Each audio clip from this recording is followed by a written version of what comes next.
Okay, issue natin itong MIUI 125. Ang issue ay mahigpit po ang paikutin ng gulong. Ang nakita kong problema ito, yung mga caliper pin na linisin natin, kailangan pong gasahan. Ayan, bakit siya? Yan, tsaka itong caliper yan, pinalawang, kaya hindi makapag-floating yung caliper. Tapos yung lining, papalitan po natin yung lining. Ay mag-grind tayo ng konti, masyado makapal, kaya ipit na ipit po ito. Pag walang caliper, may ikot ng pre. Ayan.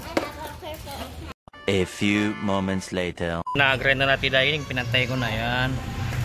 Tapos meron na rin grasa yung caliper. Yan. Ibabalik na lang po, konting linis-linis lang. Tapos magkikigil tayo ng konti, may sumasahit pala dito. Yan, MIUI 125.